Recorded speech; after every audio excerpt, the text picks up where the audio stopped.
For the first time in podcast history, we have breaking news on an episode. We're Like starting within with the something hours, that's not from people. last week. The hours. Like, we have literally an breaking news. hour ago it broke. Yeah. Trevor Bauer finally signed. It was not with the Blue Jays. So, pour one out for him. He's going to the Dodgers on a 3-year, I think it's $102 or $104 million deal. 102, I heard. Yeah, 34 mil each year. So it's kind of interesting because the way it breaks down, let me just pull up the tweet here. It's $40 million in the first year and $45 in the second. So that's obviously an opt-out after. So there's an opt-out after the first and second year. It's probably an opt-out after the second year because you're going for that $45 million deal. Damn. Yeah, it's an interesting. So that's 85 of the 102 right there. So you're looking at $17 million in your third year. Obviously, he opts out before that, I would think, depending on how it goes. At least to renegotiate at the minimum, right? Yeah, or with someone else, I think. I think he might leave after one. He's been known to. He wants that 1-year deal, so I mean, maybe that's his play. Yeah, I don't know. I thought he said though that he wanted at least some term to it. This is actually shorter than I feel like he originally came out and said was. I want 5 to 6 somewhere. I thought, is what he was originally saying, and then I think the market just kind of closed because he almost waited too long to make his decision, and then people just started signing what they were agreeing on. Yeah, all the teams that were in the mix spent their money on. And like when they made that down to 2 tweet, it was like, no shit. Yeah, because like only 2 teams want to. Only 2 teams can afford you because they haven't signed anyone yet, and the Dodgers can spend their money like it's nothing. Out of the competitive teams that you were looking to join, only 2 of them could spend that money. Nobody has the money left anymore. It's just that simple. Why does it have to be the fucking Dodgers again? Like every goddamn time, like you think, you know what, maybe they're going to start coming down. They're losing Justin Turner potentially. They're just coming off a World Series. Maybe they get the little hangover, but they're just bringing in Trevor Bauer because why not? Why not continue to be the best team in the MLB? Like, that sucks so much too. I almost feel like just hand them the trophy because how are you going to be able to get through a healthy Trevor Bauer, Clayton Kershaw, Walker Buehler? That's just their starting rotation. That's not even anything. They have arguably the best lineup in baseball, right? And then they add that to the rotation that I might not even be the best in their division, given the Padres' current stance. But I mean, it's a good move to answer the Padres. What they've been doing, right? They've been making a lot of. The Padres brought in every big starter that's not named Trevor Bauer. Right. If they were a free agent this year and they're not named Trevor Bauer, they went to the Padres. I'm kind of surprised that Trevor Bauer and the Padres, I guess because they made so many moves at the beginning, but that their names weren't linked a little more because, with Mike Clevenger being there, that's an old connection for Bauer and, Did they get along? Because I know a lot of people had issues. I thought they did, though. I thought they were 2 that got along. I remember seeing them in some YouTube videos together and stuff that they'd be. I don't really know the story behind them, so I watch a little bit of Trevor Bauer's YouTube. He brings in some, like Derek Dietrich is somebody he always brings in for some batting practice and stuff, some BP. But I think at one point he had Clevenger in there. Yeah. Oh, he is. He's just so. I love it when his chain just like so they mic them around. Up. Yeah. So they mic them up, right? And then whenever Dietrich hits one, he fake goes for a trot, and you can hear like on the mic, it just like the chain is just going off his chest. He's a legend. It's too bad he's not better at baseball because he's so much fun as a he can hit them hard, but he just inconsistent, and that's a problem. Yeah, very, very inconsistent. But I love obviously what him and Archer when they went at each other. That was cool. I love that. Yeah, it's good. Good for the game. Yeah. But back to Trevor Bauer, man. That just on your thing with the Padres, I think realistically he slots in as like their 3 or 4. I think at that point, and if I'm Bauer, that doesn't interest me. He might be the 3 here in LA, but he could be the 2. I think he could push either Kershaw or Buehler down. I don't know. I think he's more even the 2-1, man. Like Buehler, absolutely could be I don't think Kershaw wants to come in as the 1 anymore. He's gonna play as he's not really the ace of that team anymore.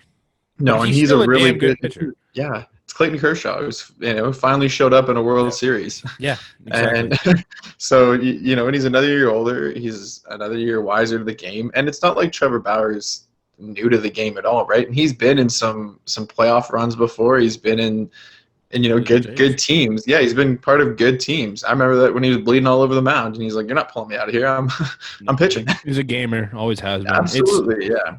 It's obviously going to make the Dodgers better. I don't think they needed it, but they didn't need it. But you almost actually did then, because what's your answer to the Padres? Yeah, I was going to say. Right? And what's your answer to the Cardinals? As we'll talk about. Yeah, the Cardinals made a big deal, which we would have led off with, but yeah, we might as well swoop into that. In. The Cardinals landed Nolan Arenado in a trade for a bucket of balls, and oh my god, and that was about it. They not didn't even worrying about his contract. They brought in arguably the best third baseman in the league, probably the best defensive player in the league, and $50 million with him. If you're gonna pay his contract for this first year, keep him on the fucking team. Yeah, straight up. Like you're paying him to play against you now. This is not a guy you have to pay teams to take. This is a guy you should be getting top 25 prospects for. If he doesn't want to be there, if he doesn't want to be there, you know what he's going to do? He's going to play his ass off to get out of there for a better situation. You know what he's not going to do now? Anything productive for your team. Mm-hmm. Everything he does for another organization is a negative in your column. Because you're paying for it. Exactly. And I can't wait for them to just decide, you know what, we're going to play these many games against the Rockies now. Fuck it. We'll make the schedule this way and just watch him dominate there. Man, like, it was the stupidest thing ever. Don't ever pay for another person's contract in the first year. $50 million. Especially an all-star. An all-star like him. $50 million.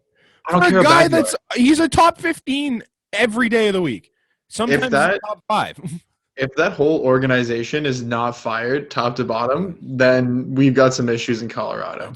It's so brutal, man. Their owner came out and said he doesn't understand the trade. No. Like, fire your GM at that point, man. Like, right, that's it. A bad deal. Hey, I'm the owner. I'm walking in there. Like, thank you. It's been a ride. Thanks for this. God. Thanks for digging us a 20-foot hole that we're not going to get out of in 16 years. I don't get it. I thought the Rays and the Cubs trading their 2 pitchers, they got nothing.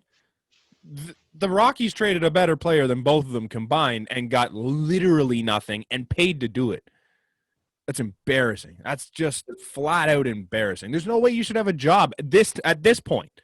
Forget about down the future. You should no longer have a job if you're their GM right now. Plain and simple. Is this just a matter of like limbo? How low can you go? Like, how low can you go for a star? Because you think you got fleeced? Watch this. Dude, yeah. Are they not watching the NBA where stars go for 4 first-round picks and then, like... Yes!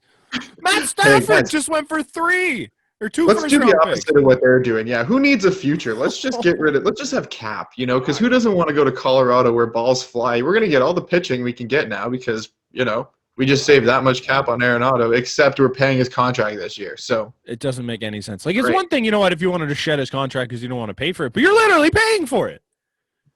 I hope they win. I hope the Cardinals actually win the World Series this year. I hate them too. Hate them too. Love the stadium. I like that stadium's one of the best stadiums. I'll forever say that. But absolutely, I don't like the Cardinals. But I hope they win just because it's like, wow, we just paid for them to win a almost the way the Leafs paid Pittsburgh to just go and win a cup. Here you go.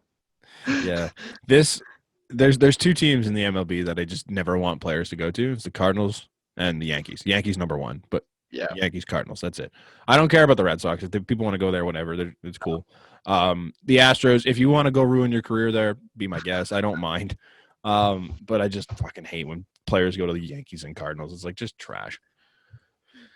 Speaking of trash, Mickey Callaway, former Mets manager, he is in some boiling hot water, but not fired, surprisingly. So he was. You totally have that written here, though. Yeah, I thought he was, but apparently not. Here's his note. Apparently not. Fired. That's it. He's been suspended. I thought he was fired when I wrote it. Suspended, not fired, for some inappropriate actions. We'll call it. Towards, I think it was 5 female reporters or 5 female staff reporters. I don't remember exactly what they were, but he's an idiot. And it seems to be a common theme with Mets and former Mets staff members right now that you pulled a lot of stupid shit when you're working for the organization. I think it's an absolute joke that this man hasn't been fired yet by the Angels. Like, he's a fucking hitting coach. You can find hitting coaches. New York, what's in the water over there? Is it vodka waters? Like, what's going on here? Where is this? Yeah, where's they just crush it up midday? They crush up Viagra and pop it in. They're like, I gotta get rid of this. Where's the closest reporter? Wall Street, but with Viagra. Everybody's just hired 24/7. That's it. Hey, what's up? How's it going? How are you? Hey. Just idiots. Walk in the room first. Yeah, no, it's weird. You've got one of the coolest jobs in the world. Like, you're coaching baseball. You do sports. What? Yeah. It's easy. It's not easy, but it's easy compared to real jobs.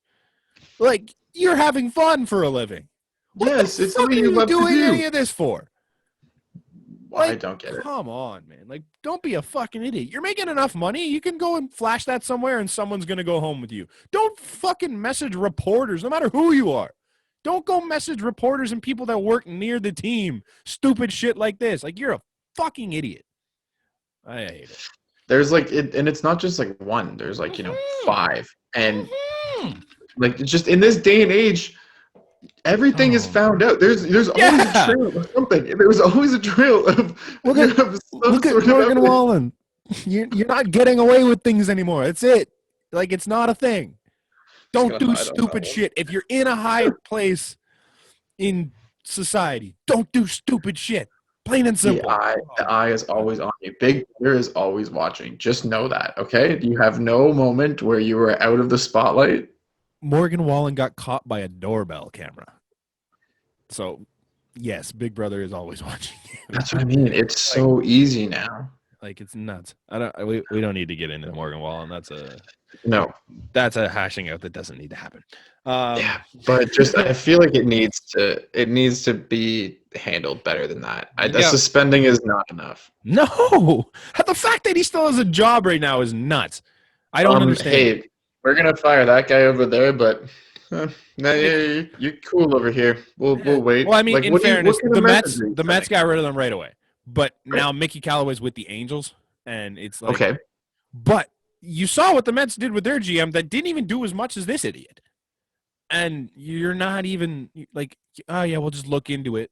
Like, what the fuck, dude? Just fire him. There's so many people in baseball. You can find another hitting coach. You don't even really need a hitting coach. Nobody listens to them anyways. Like, holy shit. You don't need a hitting coach when you've got a buzzer, okay? It doesn't matter. Exactly. Jesus. You guys don't hit anyways. What's Mickey Callaway teaching Mike Trout? Holy fuck. Like, you have Mike Trout, Anthony Rendon, and Shohei Ohtani. None of them are learning shit from a hitting coach. And an old Albert Pujols. He is not learning how to hit from you. I completely forgot about that. Yes. Yes. He's not taking any David Fletcher, man. David Fletcher had one of the best WARs in baseball last year. Like, he's not learning from a hitting coach. Just go sign someone else. They just landed Dexter Fowler, who could probably maybe use the help, at 233 average. But yeah, that's about it. You need your hitting coach there to help Dexter Fowler?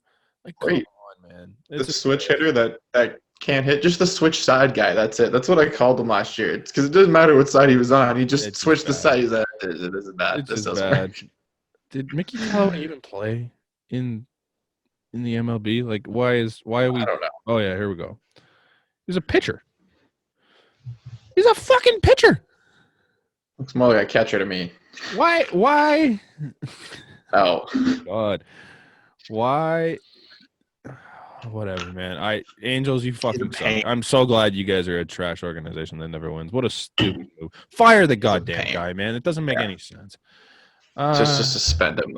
I think that's it for news in baseball. We don't even have anything to talk about with the Jays. Like, they're not really doing much. No, like everything I've heard is just they're still considering, the Walkers and the Paxtons and the maybe the Odorizzi's and stuff, but. It's just kind of nothing to baseball. report. Yeah, baseball isn't like the NHL or NBA where first day or first hours there's usually a splash, right? Mm-hmm.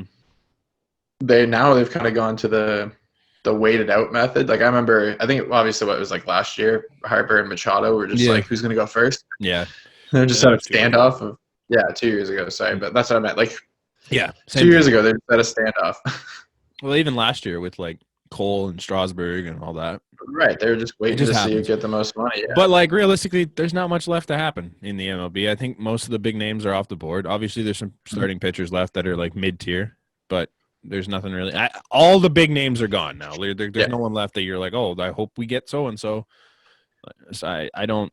There's obviously still trades available. Like the Reds are probably dumping everything. Oh wow.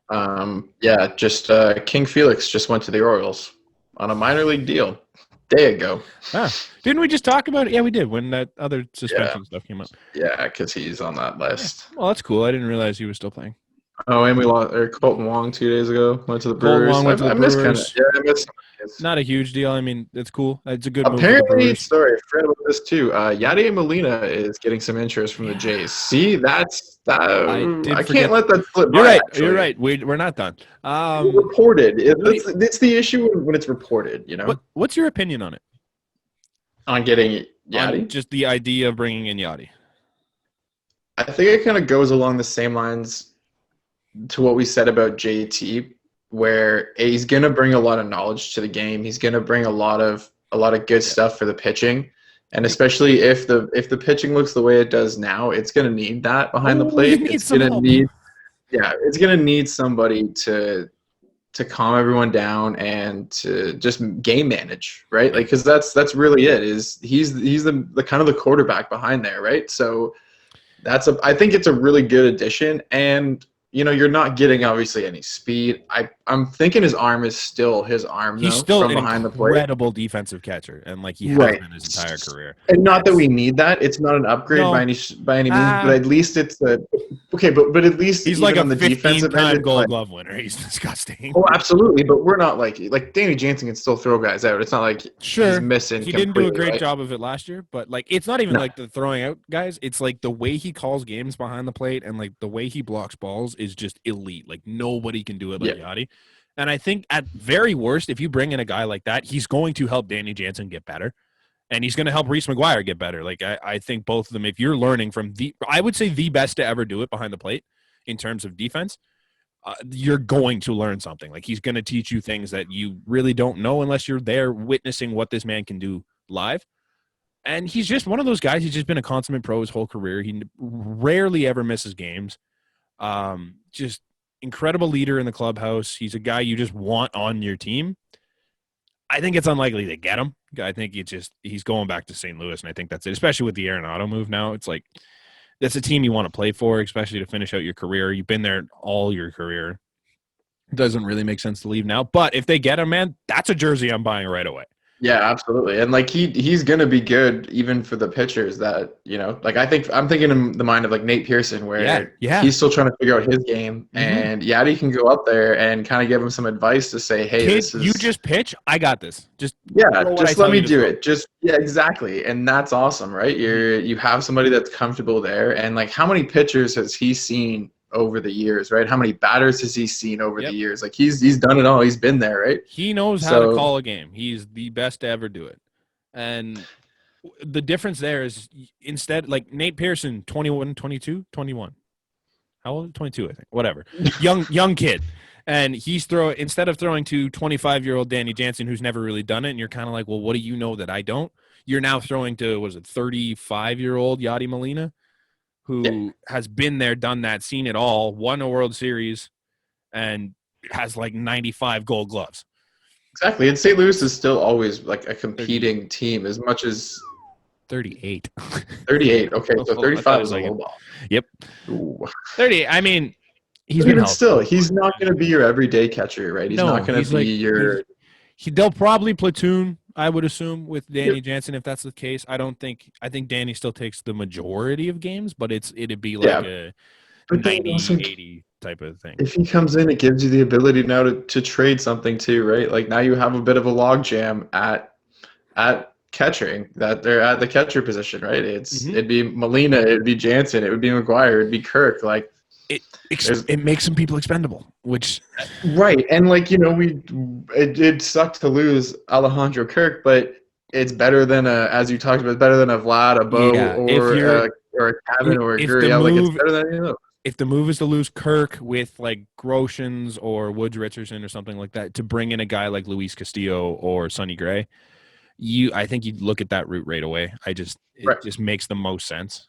And you don't need catching depth per se, but it helps to have a solid backup catcher in a guy like Yadi Molina or Danny Jansen, depending on who they want to call the backup. It'd be cool. I think it's a move that I'd be interested to see happen. I don't really see it happening just based on the fact that he just likes it in St. Louis, and I don't really see a reason for him to leave there.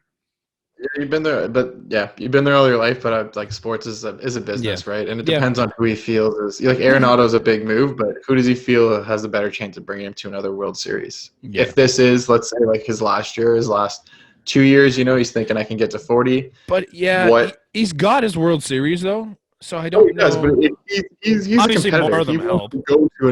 He wants to go to another World Series. Like that's what you're in it for, right? If you're not playing this game to reach a championship, then what are you doing here? Yeah. Like for me, that's what you play sports for. You play to win it all. That's the whole point. So for him, he might be sitting there going, you know what? This St. Louis team is my home, obviously, but for 1 or 2 more years, this Toronto team is the better organization to get me to that World Series part again. And I'm going to get more opportunity and the money that I was looking for, right? Because the Jays could come in a little heavier than the Cardinals. That is the one thing, is that he's coming off a $20 million deal, but he only made $7 million in salary last year. So, like, I don't think you're paying $20 million anymore. I think you could get him at 10, maybe less. I think that's a good number. Like, and obviously you could spend a little more money with a 1-year deal because you're not paying for it the year after. Yeah. So if you have the room right now, you can do that. So they're running out of room quick. I feel like they're getting close to where they were a few years ago. Which, you know what, that's fine. I'm glad they did it. I think they should be, but it's one of those things that, like, you don't want to throw $15 million at Yadi or Molina. No. I don't think they're in a position where they need to panic and do that. No, if this signing is going to come, it's going to come at a fair deal. We're only at 125 mil. Right. But so there's still some room. I don't think they're done. I think they bring in. I don't think they want to go much higher than that for sure. No, I think once they bring in, just say we get one of those mid-tier pitchers in like Paxton or what's his name, Taiwan. I think you're adding another 16 to 18 million to that, so you're looking at about 140. It's okay. It doesn't hurt, but I don't think they don't want to spend big money on Yadier Molina when they still have the holes. I think if you can reach the 150, then you're in that competitive range with those big teams, and as well as you made that statement that we're here to compete this season. So the teams that are spending currently more than 150 million, like we're looking at the Phillies, Padres, Nats, Mets, Red Sox, Astros, Angels, Yankees, and Dodgers. Those are the teams. The Angels.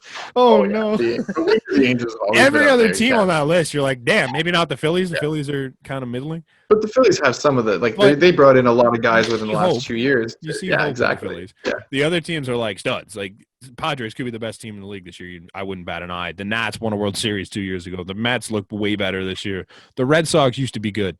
The Astros were one game away from the World Series, were they not?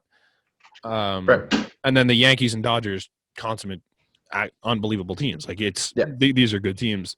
You put yourself in that mix. Other than the Angels, like you're a competitive team in this league, and you are a contender in this league. In that right, and a lot of them have either been to a World Series or won a World Series in the last 5 years or so. Like it's So it shows that it does pay off, so to speak. So five teams in the top 10 of payrolls have won a World Series in the last 8 to 10 years. Okay, right. And how many have at least seen them or at least been in championship rounds? And then the 11, 12 teams are the Giants and Cubs. So there's some teams you got to spend money to win. And if you put yourself in that upper echelon, I think you're giving yourself a chance. I think they know that, and I think that's why they're spending more than they used to. And I like to see it. I like seeing successful baseball around Toronto. It's a lot more fun around here when it is. I remember the days when it was wasn't it owned by the teachers union at one point, and they didn't put any money into the Jays, and it was really bad, and we just didn't bring in any players, and we've come a long way from there. And now you're right, there was points where the stadiums were just jam packed, and obviously Toronto is one of those fan bases where if you're winning, they're going to be there, and if you're not, then they're not. Yep. Unfortunately, unless you're the Leafs, because the Leafs. Right, unless you're the Leafs, because that's just you got years and years and years of. Roots. It's been mediocre for 60 years, and they still sell out every night. It's weird. Right. Yeah. You know what? We might as well transition to the Leafs because, dude, Maple loaves. Jason Spezza last night. Remember, like last week when people were canceling Jason Spezza because he missed an empty net, and it was one of our 2 losses of the year. Remember when he got waived? Yeah, I mean that one made so everyone got all worked up about waiving Jason Spezza, and they're still talking about it now. But like it made sense. You had to do it because you needed some flexibility, and Jason Spezza's not getting claimed because he's not going anywhere. He's got immunity. He's got old man immunity. Okay, you know when you're at like a retirement stage, you got 2 years left, and it doesn't matter because you're like, you know what, I could leave now. That's cool. You'd be stupid to disrespect the team by picking someone up like that. Like they're waiving him so you can have that roster flexibility. It had nothing to do with the play of Jason Spezza. He played that night. Like it's one of those things where they probably talked to him, been like, hey, here's the deal. Are you cool with this? And clearly he was. He hasn't said a peep, and like. He doesn't care that he's sitting every now and then because he likes the rest. He's 40 years old, man. Like, you need some games off. And, like, when they sat him the other day, it's so he can go out and do shit like he did last night. And the performance he put on last night, I think Mitch Marner and Auston Matthews both said it best. That was vintage Jason Spezza. Oh, he proved why he showed everybody why he was the second overall pick in 01, right? Like still, he came back at this point in his career, he's still doing it. Yeah, no, and he's also a guy who came in at the tail end of the Babcock era where he didn't play right away, which is like a shock to him because he was brought in to be that third or fourth line center guy, and then he was a healthy scratch at the beginning. That was such a joke. And and then Mike Babcock look now. And even still, though, he stuck around. He bought into the system. He said, Toronto's where I want to be. Toronto's where I'm going to play. And if that's what you want. And, dude, that third goal, I don't think that – I can't remember who he walked around, but he had no idea those wheels. Alex Edler. This isn't a guy – like, this isn't some scrub. Like, Alex Edler's been a good D-man. Alex Edler has seen Jason Spezza for how many years? You know, in the Ottawa Vancouver days, things like that. Even with Dallas, like they've seen each other. You know, they've played for years. Like it's walked him, and then like I don't even know which goal was the coolest. Like the Nick Patan saucer pass, tape to Jason Spezza that he just rips on Thatcher Demko. Yeah. I'm like, where is this coming from? For starters, he outplayed Auston Matthews in a game that Auston Matthews scored 2 goals. Oh, I know. I looked. I think I looked when I first looked. It was like 4 something, and I looked. It was like Jason Spezza, Auston Matthews, Jason Spezza, Auston. Like, it was just. Man. I was like, okay, who's first to the hat trick? And then I looked this morning. A man on the mission. Like he was just beast mode taking over, and Jason Spezza was better than him. Like he have goals in 6 straight games too, Matthews. Yeah, that's insane, dude. Auston Matthews is on an absolute heater right now. Like these are just goalies he likes to play against, and you can see it. Like he's gonna go against either Holtby or Demko again tomorrow. He is making his case for MVP this year. Yeah, like he is making his case to be. No, dude, like it's gonna be tough because I understand it's gonna be tough.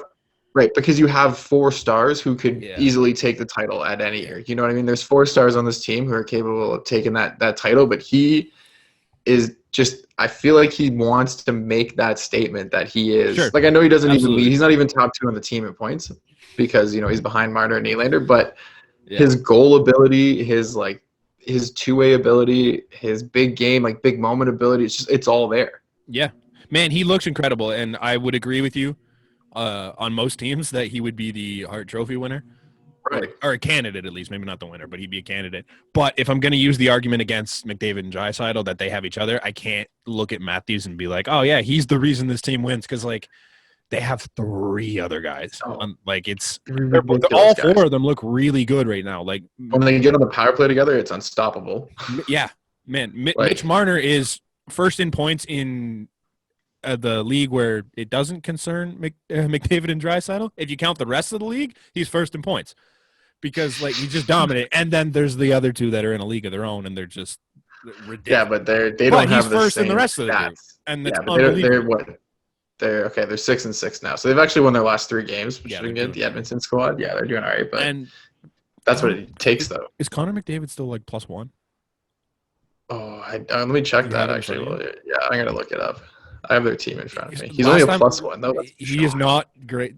Draisaitl, all credit to him. He's a +20 something, 25 or something last time I checked.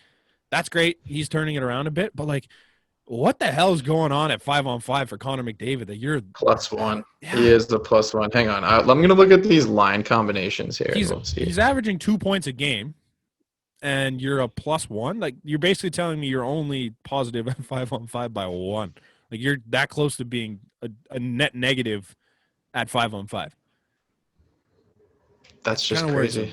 Like, I mean, he's incredible. Don't get me wrong. He's doing a lot of cool shit, but, like, you got to do a little more in the back end, personally. So what it says here, too, is that he's got Nuge and Puljujärvi on his wings. Yeah. I don't know if that's just because I think actually – yeah, I think Kahun and Draisaitl have been – they were junior teammates, if I'm not mistaken, or – yeah, but Draisaitl and Kahun were like German buds.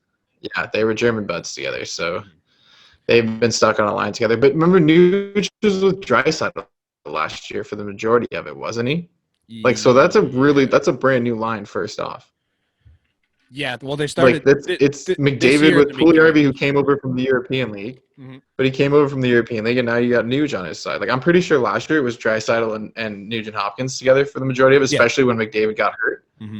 And then he jumped back in, yeah. At the end of the year, it was Draisaitl, Nuge, and Yamo, which was one of the best lines in that stretch. Yep. But they gave Nuge has been with McDavid all year, and it's worked well for him. Just like not, it's weird that he's only a +1.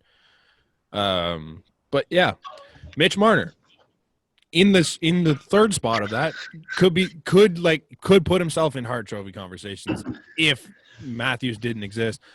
I'm trying to pull up the Leaf stats. Yeah, no, it's definitely because every time that you say one of them, we say, well, they have the other, right? Like, I get what you're saying, but just if you break it down and actually for me, like watching, the highlights of the games, you can see that Matthews just looks like he's on a different level than he was last year. Like, he's on a different mission than he was last year. I agree for sure. Matthews is currently tied for second on the team in points with Nylander. Yeah, right. They got 12 each. This is a team that has 4 guys with over 10 points. Like, it's tough to give it the nod to any of them just because they've all been so good this year, and it's the reason they're clicking so well, right? It's all right. It's cool. It's whatever. Rest of the NHL is in shambles. Shambles. Started with New Jersey. New Jersey had about 7,000 cases of COVID on their team. And I think everyone that has ever touched the New Jersey Devils franchise got COVID. You hate to see it. I mean, I don't think it's much of a story in the fact that, like, no shit is kind of my I'm not shocked. Like, you look at what we're doing here in Canada, none of the Canadian teams have been hit. Knock on wood. But there's been like a ton of teams in the States so far. Dallas started on the COVID list. Florida started on the COVID list. You've got New Jersey now, Colorado now. I'm pretty sure there's one more team that I'm missing. Minnesota. Is it Minnesota? It was Minnesota. Yeah, you're looking at a lot of teams in the States that can't get it figured out because your country's in shambles. Like, maybe if you're the NHL, it's time to step in and be like, all right, tighten down. Like, bubble it a little bit, not create bubbles, but like stop letting players go wherever the fuck they want, for starters. They changed, but they did change some of the rules now. Like, I know you're not allowed to be at the rink. I think it's an hour and 45 early unless it's for treatment type deal. They're looking into now keeping the players actually 6 feet apart in the change room.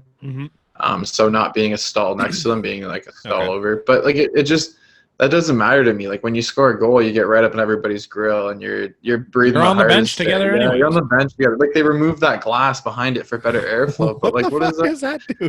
I don't know. Like, it's a show, really. Like, to me, it's just it shows them that, okay, we've been hit. Here's us doing like something. Yeah, exactly. But everybody's just kind of like, well, is that something? Does that what does that glass behind make a difference? Is there COVID on the glass? Yeah, I mean, no. I don't understand. Nobody's even looking that way. Everybody's looking the other way. Like, that's your solution to this. They posed a really cool question on the TSN broadcast last night, and they're like, what percentage chance do you think there is that they have to enter bubbles at some point in this season? I think it's a valid question. I think Jeff O'Neill said 100%. Drager said 40, and Dave Poulin, who's never right on anything, said 20. So I think Drager's kind of close. I think it's a 50-50 chance at this point. Like, if this continues, you have to do it. But if they get the right measures in place, they should be able to cut this off now. Yeah, I think sorry, go ahead. No, it just, yeah, like I feel like because they've done it before and they've seen success in it, they're not going to be afraid to do that. Even if it's just for, like, so we're saying with the Canadian teams, how they're still doing well up here. Even if you then look at the American teams and you say, okay, like, what's the best city in each division? Mm-hmm. And you kind of put the teams there, right? Or with whatever is remaining of the schedule, because you're having these 3 to 4 games, like in a row where you're playing, or 2 to 3 games. So like then stick them in one of those cities where they're just like they're there. Yeah. And you can just kind of play each other. Like you realize, okay, these 3 teams are going to be playing each other in the next, 2 weeks. Like a mini bubble type of, like a mini tournament together in one bubble. city, right? Mm-hmm. Right. It's getting out of hand now, and eventually they're going to have to. I don't think they're going to carry on like the NFL did with just whatever, it's your fault, you figure it out as an organization. Gunslinger mentality, like, you don't have players, you got to play your backups, like type of it doesn't matter if you don't even have your quarterback, you got to play your your Sorry, coach. you're missing. He was the quarterback coach. The Denver Broncos guy was like a quarterback coach. He wasn't even a or wide receiver coach, whatever it was. It was the wide receiver that ended up being the quarterback for the week, but they wanted to use their quarterback coach. That's right, because that was it. It's insane. Like, I think you've seen it now too with the WNHL or the NWHL. Sorry, they had to shut down their season right now. Like they're suspended because of COVID. Like they couldn't handle their bubble. I think if you're the NHL, where you're making a lot more money and you count on that money a lot more than the NWHL did, I think you need to figure this out and you need to get this in check now, so you're not looking in 2 weeks where you're missing 25 teams because none of them can figure out COVID. Okay, so going off that too, did you hear about the NBA and their plan for the All-Star break? So if you're not going to the All-Star game, which is in Atlanta, Georgia, they've given you 3 destinations that you're allowed to go to, like Hawaii or Puerto Rico or somewhere else. Like, I forget the 3, but what they've said is if you were not there, you may take a break to these 3 destinations. Right. So look for the 2 weeks after the All-Star game for the NBA to be shut down. What the fuck are we doing an All-Star game for? They're having it. I forget where we're supposed to be, and they switched it. They switched it to Atlanta so that they can have it in Georgia. So they're still going to have an All-Star game, and then they're saying to the players who aren't in it, you're free to travel, but these 3 places are acceptable destinations. So stupid. Why? Why are we doing that? Do they have like low case numbers there, or what's? No, like I just think they just said like 3 places, because it's probably a matter of not letting the players have free rate. You can't tell them no to going anywhere, because how are you going to keep track of thousands of athletes? Sure. How are you going to keep track of all those athletes? You don't have an All-Star break, I think is right. That's the best way to do it. But because they still want an All-Star break and they want to bring in some sort of money, yeah, absolutely, it's really dumb.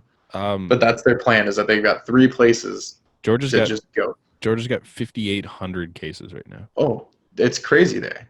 It's nuts, and they're still going through with it. It doesn't matter, man. I've seen videos of like their bars where people are shoulder to shoulder, no masks in sight. It doesn't matter. It's like the world isn't going on. Like they're oblivious to the whole thing, and that's why these things are still going. They literally just moved them to states that are okay, that agree with it. Are we brilliant or something? Like, is there a reason why we see this and like people in charge of shit don't? I feel like it's just a matter of difference between like the American society, the Canadian society. Like sports are really, like we talk about it, right? How football takes over Sunday, takes over literal days of the week. Not even the country, like what they're doing. You know what? I get it, but like as the owner, like as the person running a league, do you not see this shit? Like, I don't know, man. It just seems like a nightmare. Like that's gonna lose you money if you're missing games. Yeah.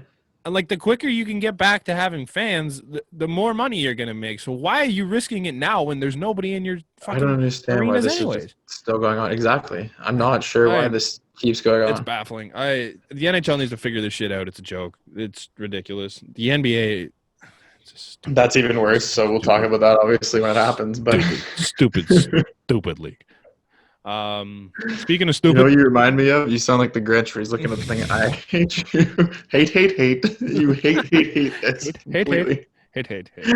loathe entirely. Me and teams with COVID. Yeah, stupid shit in the NHL happened at the beginning of the week, and we never really got a chance to talk about it. But Tony DeAngelo, oh, buddy. Wow. You stupid piece of shit. Yeah. He was put on waivers and basically just blackballed from the team now because he's an idiot. And there's no other way to put it. Obviously, he has had his takes online and social media and some dumbass shit he said. He's openly racist, we'll call him, to say it nicely. Garbage human being, not a good teammate, half-decent hockey player, and had a really good year last year. But there comes a point where being a good hockey player doesn't keep you in the league. Plain and simple. And Tony, dude, he was in the top 5 of scoring defensemen last year. He had more points than Quinn Hughes, and we were hyping up Quinn Hughes like he was coming. And now he cleared waivers and got no claim for him and nothing. Nobody wants that. Dude, like, it says something about you as a teammate when your fucking teammates are fighting you. And they're making fun of him after. Like, I don't know if you saw it last night, but, like, Shesterkin and Panarin made the joke because they were coming off the ice and Shesterkin turned around and, like, pretended to punch him. And they, like, laughed about it and gave him a big hug. I'm like, man, your team hates you. Like, and they're making it public. Yeah. Like, it's open that your team hates your ass. Where do you think you have a career anymore at this point? And you're not even coming out and apologizing for shit. Like, you just straight up, this is who I am. Like, you're a fucking idiot. Good riddance, dude. I'm so glad he's gone. That guy's an idiot. Yeah. And there's people defending him. I know. It kind of reminds me a little bit of, like, when Evander Kane and Winnipeg decided to split ways and they, like, put his clothes in the shower and, like, just completely made it public, too, that they were messing around and they didn't want him there anymore, right? No. It's the same deal. And to push him down through waivers, like, not even let him play on the team anymore and just say, we're done with you. See you later. Good riddance, dude. Absolutely, yeah. He could find his NHL career over before it truly began, too. Yeah. I don't see a team taking a chance on this kid. And, like, how can you? His defenders all come out with, how can you? His defenders all come out with, like, oh, he was one of the best offensive defensemen in the league last year, and he's so good at putting up points and this and that. I'm like, I get it, but he's a net negative because the room hates him, and it just creates a shit vibe. Look how good the Rangers have been since they got rid of him. They've been great without him. On fire. Because there's no off ice distraction anymore. No, they're hockey. Like, the rest of that dressing room's great. You got guys like Chris Kreider and Artemi Panarin and Georgiev, who bopped DeAngelo as a savior. Apparently one of the nicest guys in the league. Like, he's just a saint, and he's the guy that's taking out Tony DeAngelo. Like, Mika Zibanejad. Right. Like, you have so many guys there that just do a great job of running that team. And there's so many young guys there too, like Capo Caco and Alexis Lafreniere, who are like very impressionable. And you want to build you want to build a really good system around them. And you have also like a pretty outspoken Trouba as well, who's like not afraid to say exactly how it is. And he's a leader in that dressing room too. So there's no way you can mess with that flow and mess with that system. It's such a good move for the Rangers, and I'm so happy they did it, man. Because like I like that team, and I hated that they were getting so much shit for it. Like what their team was built up with. Obviously, it was deserved, and I get it.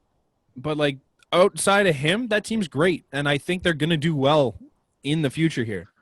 But I love Panarin. I've loved Panarin ever since he came in the league. Obviously, he's so Blackhawks guy. Yeah, so fun, man. I stole that Rookie of the Year from Connor McDavid at 28 years old. Hey, he was 24, okay, and he's still a rookie. So Matt those Murray are the got funniest 2 things cups for before me. his rookie season. So don't talk to me about rookie seasons. If Matt Murray can have 2 cups. Yeah, but he did it at 19. There's a difference. Kirill Kaprizov is the same thing for me. He comes in here, he's 24 years old, and like he's lighting the world on fire. Yeah, he's 24 years old. He should be lighting the world on fire. He's a rookie. He's an old rookie, you know. Like I think I said this to my brother the other day. If it comes down in the race and it's like Kirill Kaprizov or Alexis Lafreniere, and they're at the same like similar points, but Kaprizov's got a bit more, it's Laffy for me because that kid did it at 19. You know it's gonna be neither though.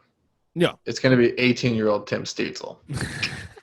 Even if it's like Stützle and Kaprizov, like that's one of the things where I'm leaning Stützle because, like, you know what, Kaprizov, great season. He probably should have because he's 24. I understand that absolutely. You've had more time to be like to figure out your game and be who you're gonna be, but like Lafreniere is like an elite talent for sure. Yeah, no, I get what you're saying. So just looking at the records, since that OT loss against Pittsburgh, where they got rid of the idiot, they're 2-0.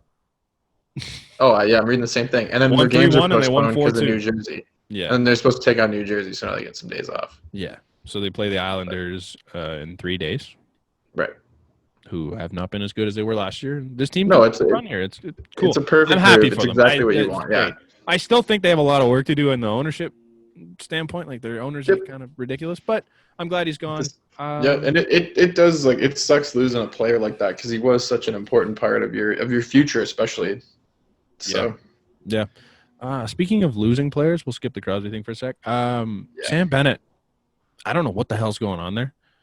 He kind of went out. He came out and said he wants out, essentially, and then they scratched him. But apparently, there's nothing there. Like they're not actually. There's nothing around right now for them to trade. There's nothing in the works. They have nothing on the front burners. Like they just. He's not. Yeah, but it's not like he's been, a super positive player. He's like his numbers are good. Like he's been good. His plus minus is not that good. Sure, but he's playing on the forward line. And no, absolutely, I understand that, but he doesn't have as much size as the other guys do, and like he's still young, and especially now we talked about Laine and Pierre-Luc Dubois coming out and saying that we don't want to be here anymore, and I think that general managers are just getting sick and tired of it now. Of just like play the game. If you want out, then be good enough. Be a free agent, Yeah, be a free agent then. Give yourself some value so that I can get something for you. But for right now, play the game of hockey. Like that's exactly it. If you're frustrated about your playing time, work your ass off to get more playing time in your own system. Don't just like say, I need a fresh start, I want to give up. Like there's players who struggle, and I find that they persevere most when they stay in that team and they push themselves harder, right? Because if you can just say, I want out, then you'll do that for the rest of your career. You have that card. The get out of jail free card. Yeah. Patrick Laine was a perfect example of it. He said he wanted out and he turned it up. Like he's like, I will show you that you can trade me for something. Like I'm gonna get you something back, but I don't want to be here. And like he didn't let it affect his play, and that's great. And I can't say this is gonna affect Sam Bennett's play because like Sam Bennett doesn't play a big enough role to be like, oh man, he's not in it. Like he just doesn't get minutes. And I think that's his issue there is like I don't think he hates the team. I don't think he hates it. I just think he hates the spot he's in, where they don't really have a spot for him because they have so many guys that play his style of hockey that they don't need him. Yeah. No, they did. Like, yeah, and that's the thing is when they have a lot of guys that do what he does. Yeah. At least when he was drafted, like I feel like he's kind of turned his game into more of like the way that Raffi Torres did it. Like, dude, I remember when I was young, I'd watch Raffi Torres on the Brampton Battalion before they were even North Bay. Yeah. Brampton Battalion, and he was a scorer. Like that dude can put the puck in the net. Mm-hmm. Now, his career will forever be remembered as being a fighter. And Sam Bennett is the Marian Hossa hit was like the most memorable.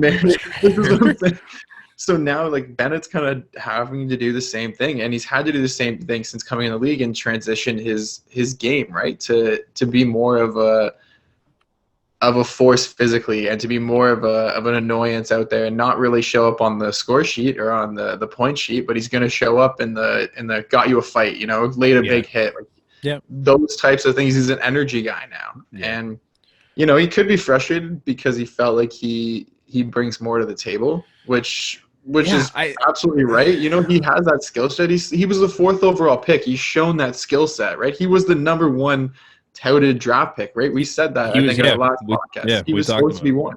Right. So he obviously hasn't been the skill guy that he was expected to be. No. But like he's played a role that unfortunately they have Lucic and I think Ronaldo's still there. But Dubé's playing a better job of that role. Mangiapane can kind of play that role a bit, like that gritty Matt Tkachuk, obviously. Like you have that pain in the ass that's out there, and they have so many of them that it's just like you don't really have enough minutes to go around for Sam Bennett. And I think he works out on another team, and I don't think he's wrong to request a trade. No. I think it's weird that they're handling it this way, but I get it. I could see him succeeding in a third line role somewhere, but the problem with him is he's making $2.5 million. And I don't know if I want to pay Sam Bennett $2.5 million to play on my third or fourth line. How many?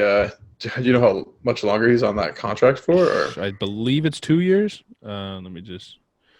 I mean, 2.5 though for like a bottom line guy. That's not great, man. It's not the greatest, absolutely, but if like this kind of seems like a weird an Arizona guy, you know what I mean? Like just somebody who they take a flyer on and would just bring into their system. And his contract's up at the end of the year.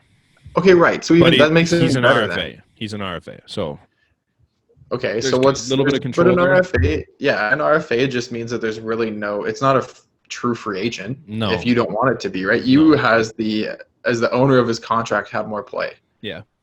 So yeah, it's weird. I don't know. It's tough to look at that. Like Pierre Engvall is making way too much money on the Leafs, and like I look at that contract like that was dumb. And even if he plays, it's dumb because he's not worth that on your third or fourth. And I think that would be the same thing. Like that's the role that Sam Bennett would play on a lot of teams is that third and fourth line. And $2.5 million for that is something it's hard to stomach when you can get guys at league min like Jason Spezza, who throws out a hat trick because he's good enough to do it. We also saw Josh Anderson make how much, and now he's like producing unbelievably. Yeah. By the way, like I still feel like I see his name pop up almost every time he's having a good season. He's putting it right down. Yeah. So like who really knows? And I think two and a half is kind of like an okay game, especially for this year where the cap didn't move the way that everybody thought it would. Yeah. And like, you know, there's no guarantee that he's going to get 2.5 back in RFA, right? Like he might get less than that. Mm-hmm. And so it kind of is just, I don't know. I feel like it's a really low risk, high reward. It is type of trade to take him. You know, he's a former 4th overall pick. He's how old? Sure, he's 20, like 24 years old. Yeah, he'll be 25 this year, I believe. And so like he's going to be in the prime of his career. So if this is it, then my age. So yeah. Right. Yeah. I don't know. It'll be interesting. I think the main problem there with the 2.5 is that like who are you going to trade for Sam Bennett?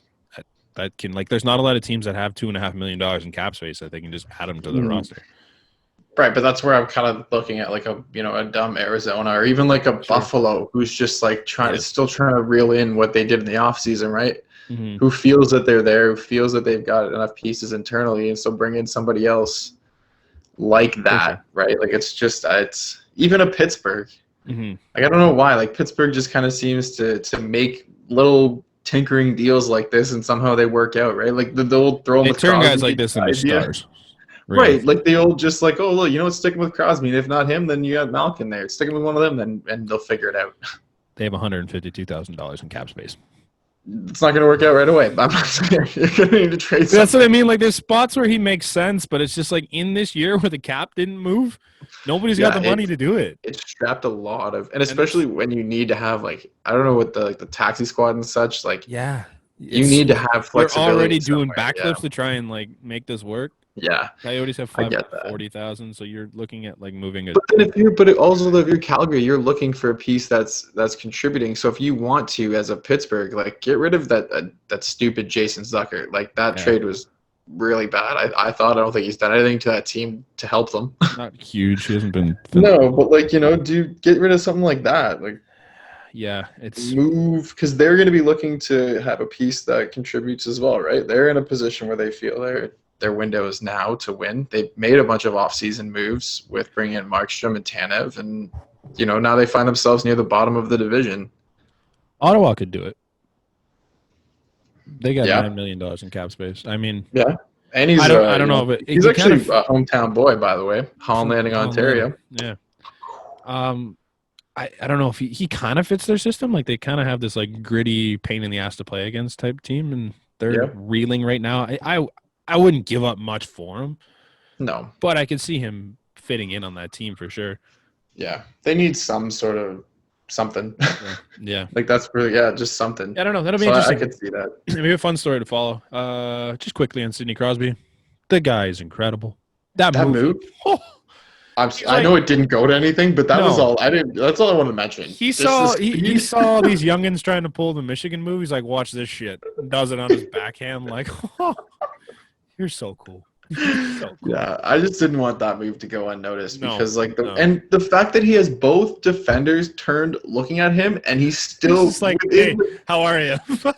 Almost quicker than he could do a wraparound. He just puts it on his stick and puts it like right to the top corner. So but funny. No, saved. I guarantee before his career is done, he'll pull it off. I posted that video on our Instagram, and someone's like, "Oh, maybe you should have used all that hockey IQ and done a smarter play." It's like, you're up 1-0 at the time. Don't talk to me about Sidney Crosby's hockey IQ. He's the smartest player that's ever played. How many times did Forsberg try his move before he got it on Mike Smith? Right? Like how many Auston times Matthews does it all the time. Like, it's how many times these guys. You got to try it until you get it. Shut up. What's the play there? Like, you want him to pass it through a defender to another guy? No, just fucking get it on net and hope it goes in. Who cares? Did he turn the puck over? No. Did he get a scoring opportunity? A whistle and a offensive zone face-off. Like, who? You got a scoring cares? opportunity. That's a high IQ play. Yeah, that's a Crosby play. Like, if you're down 2-1 and you need a goal, maybe wait it out a bit. But they were up at the time. Who cares? Like, fuck. It's early enough. So stupid. It's flashy enough. It's good enough. It was flawless. Don't talk. Did he mess it up? Don't talk to me about Sidney Crosby's hockey IQ. Do you think Steve Kerr ever says anything about Steph's ridiculous 3 shots that go in? No, he just kind of says that was kind of bad. He steps up at half court and he's like, "Yep, no problem, bang." Like, even if they don't go in, he kind of just says, "You know what? That was kind of bad, but it was a good look for him." Stupid shot, but hey, I was wide open. Oh, it was a good look for Crosby. It just didn't go in that time. There's just a goalie in front of the net. Stupid. Super Bowl this weekend. We're here. We made it. That guy's playing. This guy's playing. If you're not watching on video, I'm sorry. And I'm voting for Kansas City, don't you? Tom Brady, Pat Mahomes. It's going to be a good game. We didn't talk about it last week because we had all this week to do it. That's good. I don't know what to say, though. So I looked at a stat because I wanted to know when the last time a guy named Brady or Mahomes was in the Super Bowl. Mm-hmm. And it was in 2016 when the Denver Broncos bent over the Carolina Panthers. Thanks. And then Brady went on to see 3 straight. He has it on under. The Panthers sweater on right now, but so for those of you thanks for bringing up that wound. Just for those of you not able to watch, Brand just pulled up his Tampa Bay Gronkowski jersey to reveal a Carolina Panthers sweater. Yeah. Anyways. Yeah, I didn't need to cut that. Yeah. Thanks. Anyways, but that's how ridiculous it is. It's another Super Bowl. It's another Brady year. You feel stabbed, don't you? Yep. Cut me deep right there. You see cut me deep, Shrek. Cut my cut me real deep, Shrek. Brutal.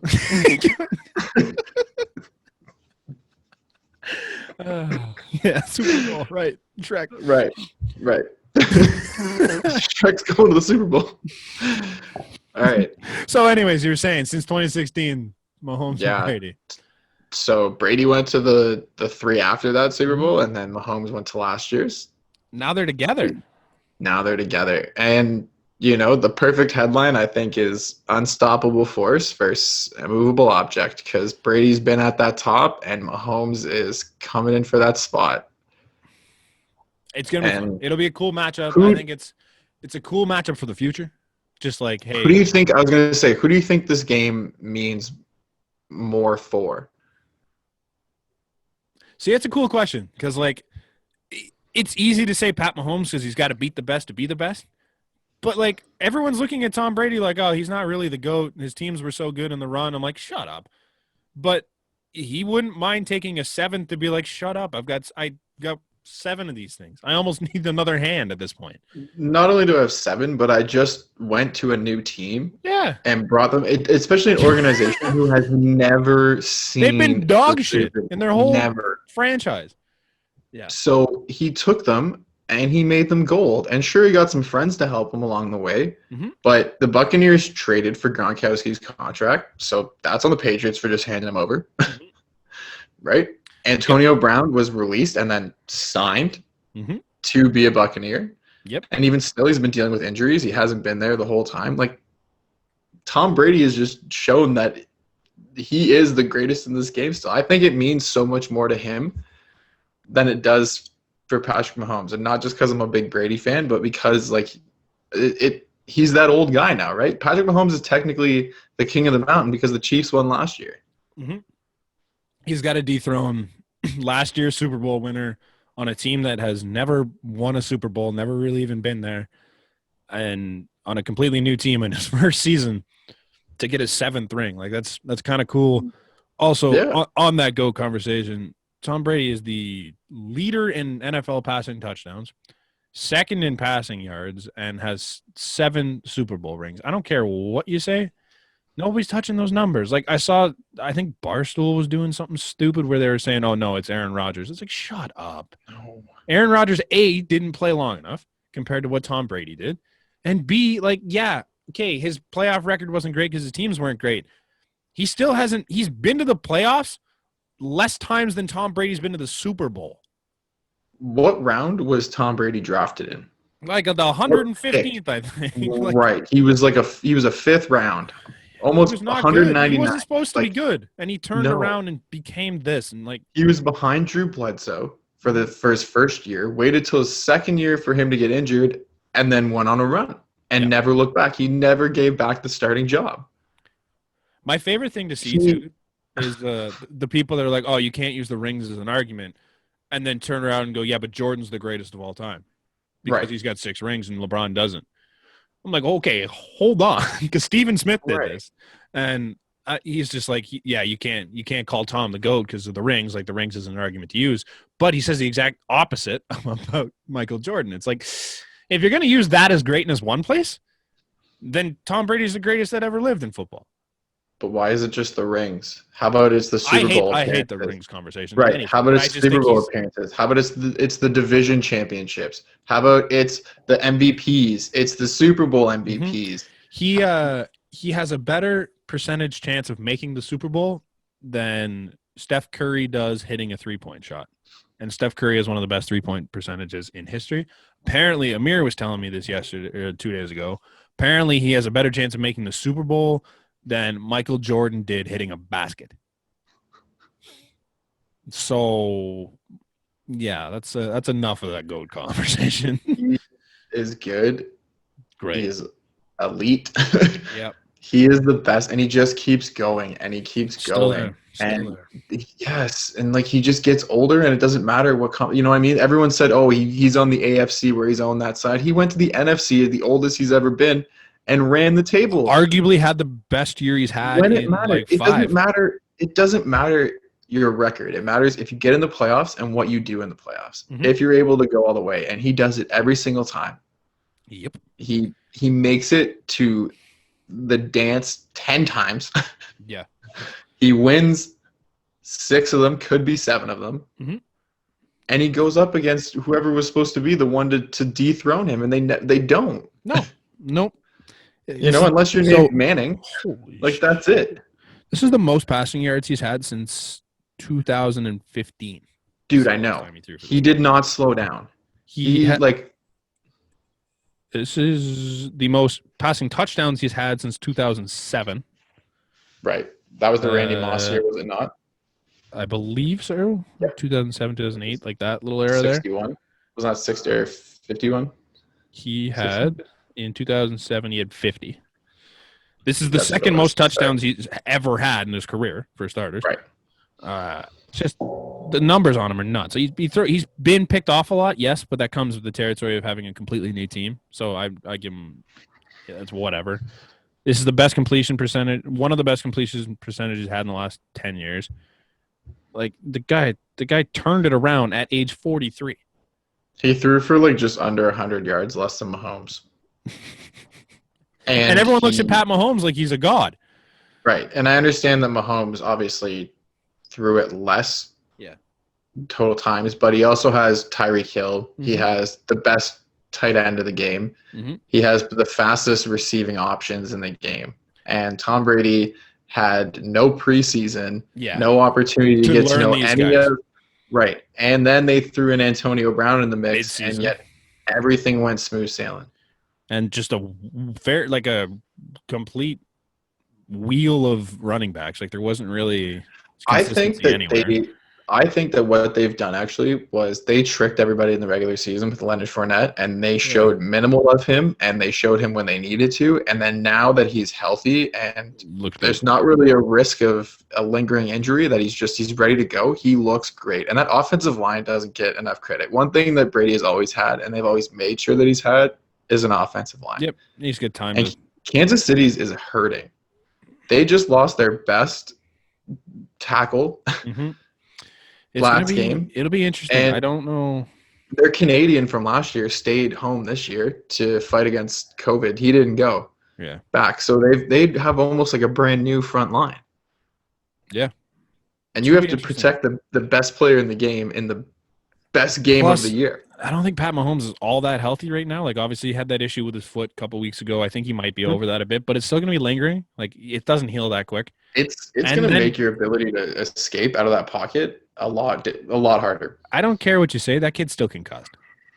You don't recover that quickly. And I'm like, you're trying to deal with that mid game now in the Super Bowl under the bright lights with all those people there. It's going to be tough. I don't know. I don't think it'll have as much of like a home field advantage as I would hope for the first team. Like I remember when Minnesota was like that close to being the team to go to the Super Bowl in their own backyard. And I was fearful because it didn't matter who was the home team or not. It was Minnesota Stadium. And now though, but I don't think you're going to get that. I don't think there's going to be enough of a home field advantage for the Bucks for it to like spook Mahomes. Not that it would anyways. That kid is so calm, cool, collected always. Yeah. Like it's who do you think's taking the game? I think it's going to be the Patriots, man. It's the Patriots. There's just the Patriots. You know what? I wouldn't put it past them. They've won so many lately that I think they could do it. They seem to be I have never said a Super Bowl with Tom Brady not on the Patriots, and I refuse to say it. Tom Brady is the Patriot. I'm wearing his jersey right now, man. Yeah. No, I almost went with it for a second because I was like, and I'm like, wait, that's not Tom Brady's team anymore. Sorry, I'm a little off my rock apparently here. Just go back. The Patriots version 2. I think they're in Tampa Bay now. The NFC Patriots. No, yeah, I'm going with the Bucks. I just think that it's Tom Brady has been in these games, done this before, and how many times has he been the underdog? How many times has he faced the hype teams? And like that defense has looked way better and way under the radar. I think like the offensive line being injured for Kansas City is going to cause a lot more issues than I feel like people are giving them credit for, right? JPP has looked unbelievable. Yeah. And their pass rush in general is just great.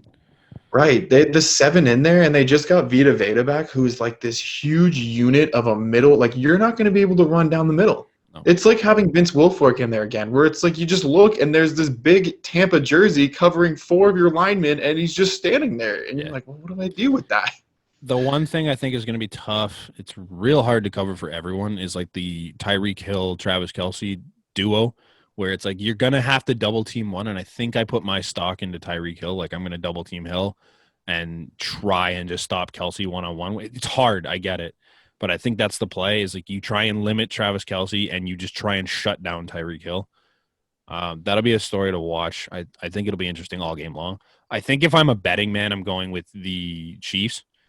But I can definitely foresee a situation where the Bucs defense shows up and just runs the game, essentially. And then Tom can just manage the clock with all his little passes and do all that. And they could just run the clock out and not give Pat Mahomes a chance to do things against them. I'm looking here at when they played each other in the season, man. And that was Tyreek Hill had to go off for 269 yards, 3 TDs, and they won by 3. Yeah. Like, you know what I mean? And like Travis Kelce still went for 82 yards there, and you won by 3. Yeah, that's the thing. If you can lock Tyreek Hill up, you're limiting the deep threat. Like, I know Kelce can pick up yards, but like he's not picking up an 80-yard pass. Whereas Tyreek Hill can beat you downfield with his speed and do all that. I think you lock him up, and I think the game is yours, even if Travis Kelce is a good game. Yeah, fair. I've never once bet against Brady, and I can't do it. You know, I sat there and I thought about, obviously, like, Patrick Mahomes is Patrick Mahomes, and I said at the beginning of the year that if Kansas City was my odds favorite to make it to the Super Bowl and to win a Super Bowl, and I stuck through that through the whole year because I didn't think that Tampa Bay would truly be here. No. And now that they are, though, it's like you ask yourself, like, how can you bet against Brady? And especially with this, I think this is the deepest, most talented roster of offensive weapons that he's had in any Super Bowl. Like, I've been a fan of the Patriots. I've seen his teams. I've seen, we have like players. We've got Julian Edelman. Right, but even when you had Randy Moss and like Wes Welker, but you don't have the tight end option. You don't have the third wide receiving option. You don't have the running back. Like Gronk. Now you do, but Gronk wasn't there when Randy Moss was there. You're right. Like that's what I mean. Like when Gronk was there and Hernandez was there, it was the two of them, and then it wasn't. Julian Edelman exists, but he's not. But he wasn't. He was still transitioning from quarterback to wide receiver. Like he wasn't. He did some. He was still coming out of Wes Welker's shadow. Sorry for being so. Shadow. Yeah, you're right. But like just now he has everybody there, and even with AB doesn't play. Mm-hmm. There's no issues there because that just makes it that much easier for Tom Brady to go, okay, I have my tight end. Okay, I have Mike Evans. Okay, I have Chris Godwin. Yeah. And even I'm trying to think of his name right now, but he was on their roster and he was basically in that AB role. He's one of their wide receivers and very limited time, but he's one of those reliance guys, like those Cole Beasley, like I just need a couple yards.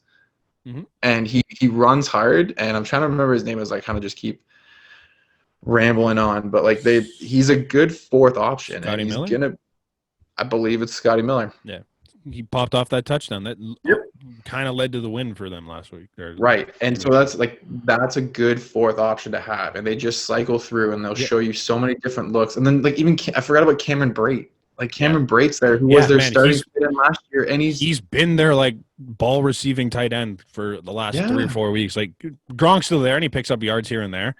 But they're using Brate way more, and he looks. And Gronk's name alone, man, like Gronk shows you that if you leave have him, to he's worry gonna about him. Yeah, exactly. Yeah, you leave him, he's gonna do it, and if you cover him, then other people are gonna be able to do it. Like it's so many options. Deep.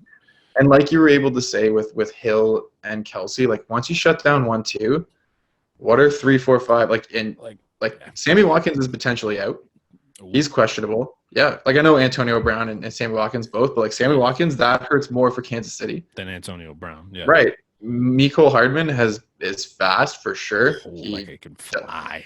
Doesn't hang onto the ball really well. He's not really shown that he's punt last week. Doesn't really show he's a number 2.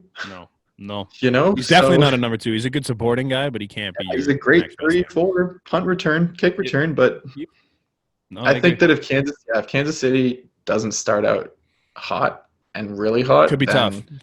Yeah, Tom's just so good at managing the game. Yeah, Tom sucks in the first quarter. He's only scored 3 points in his entire Super Bowl. Out of 9 Super Bowls, he scored 3 points in the first quarter. That's it. Yikes. He's never scored a touchdown. But so the storylines, they just keep coming. Tom's gonna score his first touchdown. Yeah. Tom's gonna be the first. It's the time to do all this stupid shit. Tom's gonna be 43 and win a Super Bowl. Tom's gonna take out the best quarterback in the game. It just the storylines are there.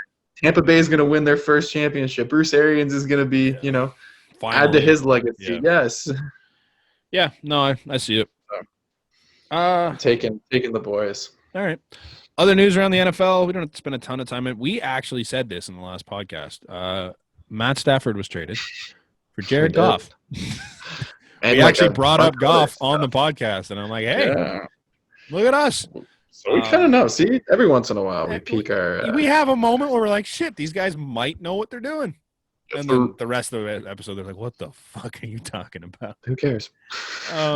He went for Goff 2 firsts and a second. That's a lot, I would say. But I think Matt Stafford makes that team arguably a contender, definitely a contender in that division. Their biggest issue for years has been the fact that Jared Goff just can't figure it out consistently.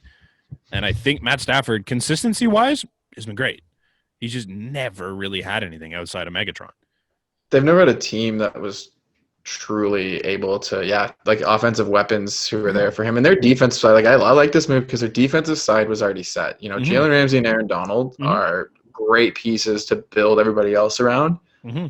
And now you have a quarterback who can actually manage the game. And this is not the last move that they're going to make. And even if it is, man, you've got Cooper Kupp. They're good. They got Cooper Kupp. They got Robert Woods.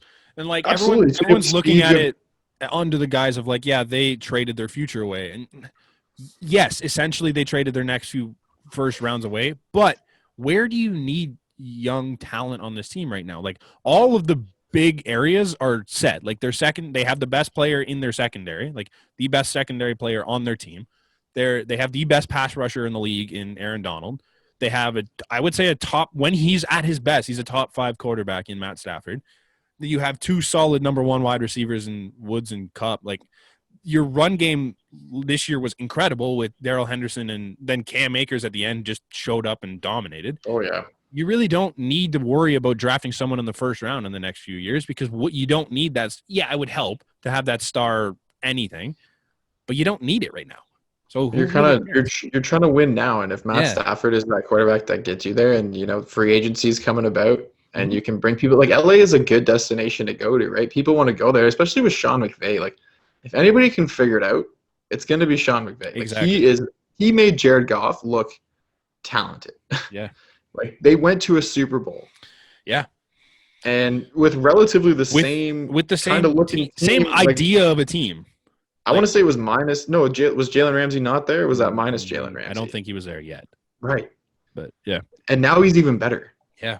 Like to me, he's honestly the best corner in the game. That's what I mean. Like he is shut down. He made how many times did DK Metcalf fall off the map because Jalen Ramsey was on him? Mm-hmm. Yeah. That's what I mean. They're just locked up at so many premier positions that I don't think you need to worry about drafting first round talent for the next 2-3 years or whatever it is. No, and in the NFL, man, I get it. First rounds are they're big. First rounds are big if you need a quarterback or a wide receiver. Yeah.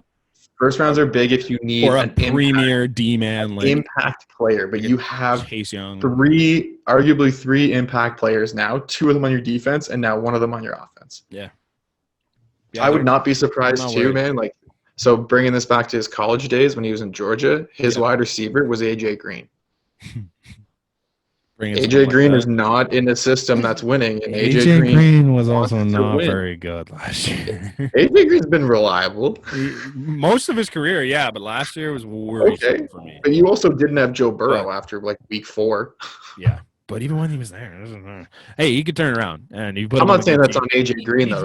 He's now your third wide receiver, right? But he's behind Cooper Kupp, Robert Woods, so you just have a talent. Much less of an issue. Yeah, and their tight ends are not. Tyler Higbee is showing up a little bit. Gerald Everett's been all right. They're okay, but I feel like Matt Stafford is a definite step in the right direction. Way better offense for Matt Stafford than what he had in Detroit. Oh my goodness, way better, night and day. I'm so happy. He never got an offensive coach. No, he never got somebody. Especially when they brought in Matt Patricia, that Matt Stafford should have been gone. They should have just shipped him away because we don't need an offense anyways. No, that was it. No, I'm happy for Matt Stafford. I think he deserves this. I hope. Yeah, let's bring in Marvin Jones Jr. That's going to be wicked. That's going to be our star. Hey, we get to talk basketball. We don't usually do that here. No, we don't. But I remember it. Yeah. Fred VanVleet set 2 records in his last game. Set the franchise record for points at 54, beating out DeMar DeRozan. Our boy. And who gave him a shout out though? Like to see that. DeMar gave him some love. Yeah, I miss him. Beat out DeMar DeRozan, and then he set the record for most points by an undrafted player. Unreal. That's good for him, man. He has this ability in him. You see the takeover from Fred in his stretches. Yeah, man. And I think I've said this on a prior podcast, but his story is actually cool because he told teams not to draft him because he knew he was going in the second round. And when you're in the second round of the NBA, you have to split your time between the G League and the main squad. And he said, look, I'm better than the G League. He goes, I do not want to play in the G League. So I'll go undrafted, and you guys give me an opportunity at a camp, and I'll make the bet team. On yourself. And he did it, and that's why Lowry hypes him up so much to get that big contract because he literally bet on himself since the very beginning. And he's the definition of betting on yourself. Right, and even the following year afterwards, Terrence Davis did the same thing. Yeah, undrafted, didn't want to split in the G League. Said, I'll come play for your team, and I'll earn it. Yeah. Cool. And but Fred VanVleet, I love his story. I think he was 11 of 13 from 3, and he was just pulling up too. When you just feel it, and it was I'm at the top of the key, or I'm at the top of the 3. Okay, that's it. He ain't missing. No, I'm in Steph range. Okay, that's cool. I'm Crazy. There. Good for him, man. He's a guy that he's a really likable guy just for like everything he does and the way he plays the game. He's just such a bulldog out there, and he's just a lot of fun to watch when he's hot. And it's good. I love him. I think he's going to be a really good corner piece for this organization going forward, and to be that point guard, especially after the expected departure of Kyle Lowry, or if Kyle Lowry stays, he's still going to be a little older. So having Fred VanVleet as the maybe one option, that's fine with me. So yeah, no, it's cool. Raptors re-signed Bobby Webster. I don't remember the years in it. Do you know the years? I don't think they actually said. I didn't read anything about it too much. At least, which is perfect. Yep. Do you think that affects whether or not Masai stays? I don't think that affects it, because I feel that the conversation was more Masai went to him and said, no matter what I do, how do you feel? And so like Masai is still very much, I get this feeling that he's very on the fence. Like for me, if you're going to stay with an organization, you get this deal done. Yeah. And, Bobby Webster was even a little late for me to get it done, because I thought hopefully at the beginning of the offseason you would have gotten something done. But the fact you got it done, I'm happy as can be. Yeah. Well, they were in talks before the season. I think I remember the rumor came out. Right. And I feel like maybe the talks where Bobby was asking, like, well, what are you going to do? Yeah. Like, how are we, what role am I taking on then? What are we going to have to do when, like, are you still going to be president? Is this going to be my team in a year? Right. Masai could have said, dude, I don't know what I'm going to do. So sit on it and let me know what you think either way. Like if it's a matter of me being here or not, then we don't have to do anything right away. If it's a matter of you want it, no matter what, then we'll do it. Masai's also said in the past, he doesn't want to be a middle ground team. And that is what they are right now. So if this they're in a weird spot. I can see a potential move where you can get better in the off season. It's tough and he's going to have to work some magic, but like, I don't know if that's something you want to do again. You have your championship. You brought this team to the promised land. Do you really need to stay? A lot of what I hear too is that he's a really big, like outside of basketball, he does a lot for like growing the game globally. And it's hard might not even want a job in like basketball doing this role anymore. Like it's hard to do that from this side of the border, right? Like it's really hard to do that being the only Canadian team. And now you're not even in Canada, obviously you're in Tampa, but when it comes back to being regular basketball, you're up here, right? So I've actually heard a lot of talks about the Washington Wizards. Okay. Because they're going to be looking, they're obviously at the bottom. Yep. They're looking to rebrand, and what better challenge? I was going to say that you took the words right out of my mouth. It's a great challenge for him to come back and be like, you know what, let me build this team up. And he's in Washington, so like his extra organizations could flourish there, and he has a lot of connections right then and there, right? Yeah. Or like one of those big majors, like the New Yorks, or like obviously the Washington, like that, or those organizations, he's able to connect a lot easier, I think. So it kind of depends on that as well. But yeah, you're right. Like we are in that weird middle ground right now, and it doesn't look like that's going to change anytime soon. No. So it'll be a fun story to watch down the stretch. Yeah, I for me, if you're in an organization, we've seen it all the time in sports. If you're going to stay, you've decided that before the season even starts. It's not like, let's see how the season plays out and then I'll decide. It's no, you've been here long enough. You know whether or not you want to be here. You want to be here if you want to be here, right? Absolutely. So yeah, we're done with sports. It's bi-weekly. Do you want to do another Would You Rather? I love it. These are great. My favorite. These are awesome. This is probably my favorite part. We could just switch it to this. Right, it's the Would You Rather podcast from now on. We'll just live stream that instead. All right. First one. I've already got the website loaded up. I am ready to go. You were ready. You're probably ready 10 minutes I thought about it mid-podcast. I'm like, hey, it's bi-weekly. When we were Super Bowl talking, you were like, I'm there. I literally wrote it in. So, first one on the list. Would you rather be a ghost or be a vampire? I'm thinking a ghost. Yeah? Yeah.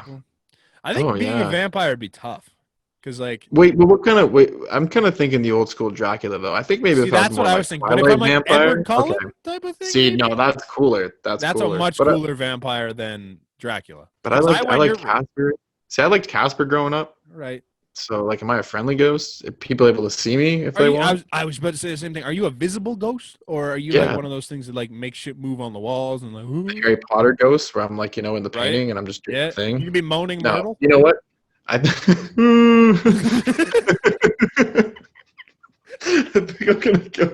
I'm gonna go with Balling vampire. Brandon. Is that Yes. What's he doing over there? He's just balling. Let's just look at his photos. What happened? He still thinks Tom Brady is part of the Patriots. Look. It's okay. Just let him go. He just found out Tom Brady doesn't pay yet. He just found out Tom Brady. The Patriots are in the Super Bowl, and he just found out. He's real crushed. He just found out Tom Brady doesn't play for the Patriots anymore. Yeah. So no, I think I'm going vampire. Yeah, I'll like. I thought Ghost at first, but now gladly be modern day vampire.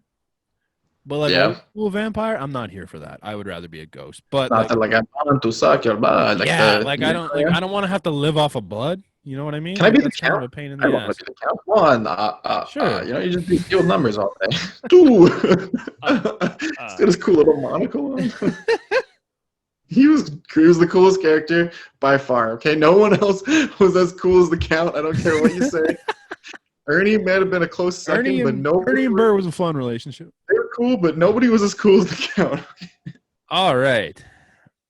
Would you rather have a significant other that doesn't speak, or have a significant other that doesn't listen?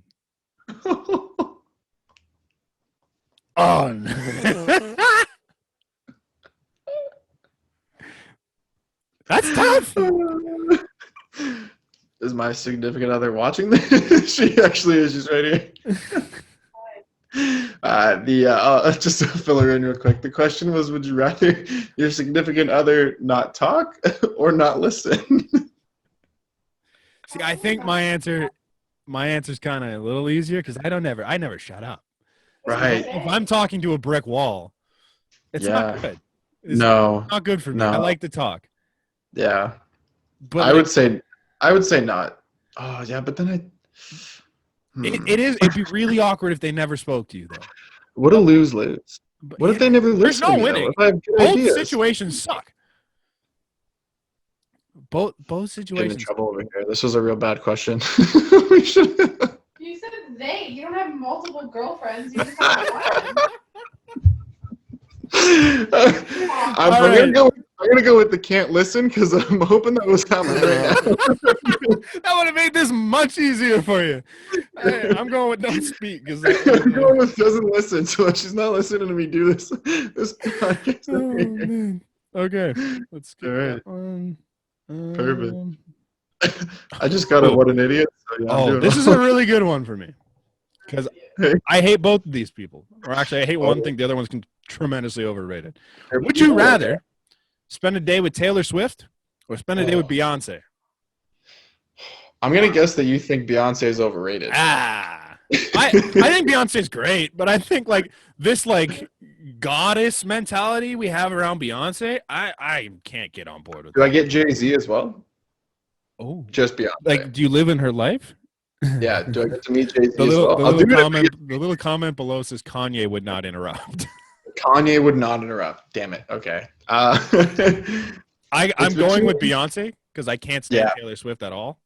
So. I would do the same. Yeah. I think there would be more opportunity to, meet Jay-Z realistically. Yeah, that too. Who am I going to meet with Taylor Swift? Like, I don't want to. She talked to all of her exes. A lot of breakup songs and just crying. Not fun. Great. I don't want to meet Taylor Lautner. Like, no thanks. No, that's stupid. Yeah, but the doesn't listen, doesn't talk is not stupid. Okay. This is rough. Okay. There's no good answer here. I would just like to point out both of these are wrong. However, would you rather bad. Remember the good? This is bad now. Would you rather wear KKK robes for the rest of your life or tattoo swastikas on both of your cheeks? Oh, no. That's a lose-lose. Yeah. I don't even think there's an answer there. I think it's a flip a coin move. Yeah. How big are the tattoos? I don't know. Can you hide them? Can you make up that? I think you can put makeup on that. You can't put anything. But I would get them like my skin color, so you can't actually see it. Shit. This thing says tattoos must remain visible and never be removed. Robes must remain visible. You can take them off to shower and clean the robes. but I don't. Do I have to wear the hood the whole time? I think the tattoos are the play because that's still a little bit coverable and like maybe unnoticeable. I'm gonna go option 3 and just sit and stare at this question all day. Yeah, I'm gonna plead Spend the rest of my life. Spend the rest of my life deciding. See, you go from stupid shit on here. The one like before that was sit on a cold toilet seat or sit on a warm toilet seat. I'm like, but that's a stupid question. And then you go to this fucking. You go from that to what we just had, and I'm like, how? I'm concerned if it's warm. The toilet. That's seat. true. But like, if the toilet seat is just naturally warm, like it's like heated seat, I prefer that every day of the week. That's true. But I kind of feel concerned if someone else warmed it up that much. How long are you sitting there for? That's true. Ooh. All right. Would you rather be a shark or be a dolphin? Shark. Come on. A shark? Yeah, absolutely. Dolphins are cool though. They like jump. They're smarter. Their sex drive is ridiculous. That little dolphin sound, that's no good. Yeah, no. A shark? Come on. But sharks are so hated. No. Like, you're so scared of sharks. Sharks are misunderstood. Really? Do you ever go swimming with sharks? I probably have the biggest week in TV history. Okay. I got Shark Week. But are people excited to swim with sharks? No. You're scared of sharks. You're in a cage half the time. Deep sea diving, that's because sharks get confused if we're seals or not. So when they take a bite, they don't like us. They don't like the taste of us. You know who doesn't take a bite of you? Dolphins. You know who takes a bite of dolphins? They try to rape you, which is a little worrisome. Sharks. Okay, you're right. Sharks are way tougher than dolphins, but like in terms of being loved, I think I'd rather be a dolphin. No, and they do cooler tricks. And they can live at SeaWorld. And like, you want to be at SeaWorld? Have you not read? I'm an entertainer, dude. You need to go after this. And look I know SeaWorld's trash, yeah, but other aquariums that do nicer things for animals, I could be one of them. I don't know. That's a tight one. I think we're different on that one. I'm definitely gonna be a shark. I feel like I'm more feared in the water. I like that more. Would you rather jump forward 10 years of your life or go back 10 years of your life? Go back. Oh my God, I was 16. That was like the prime.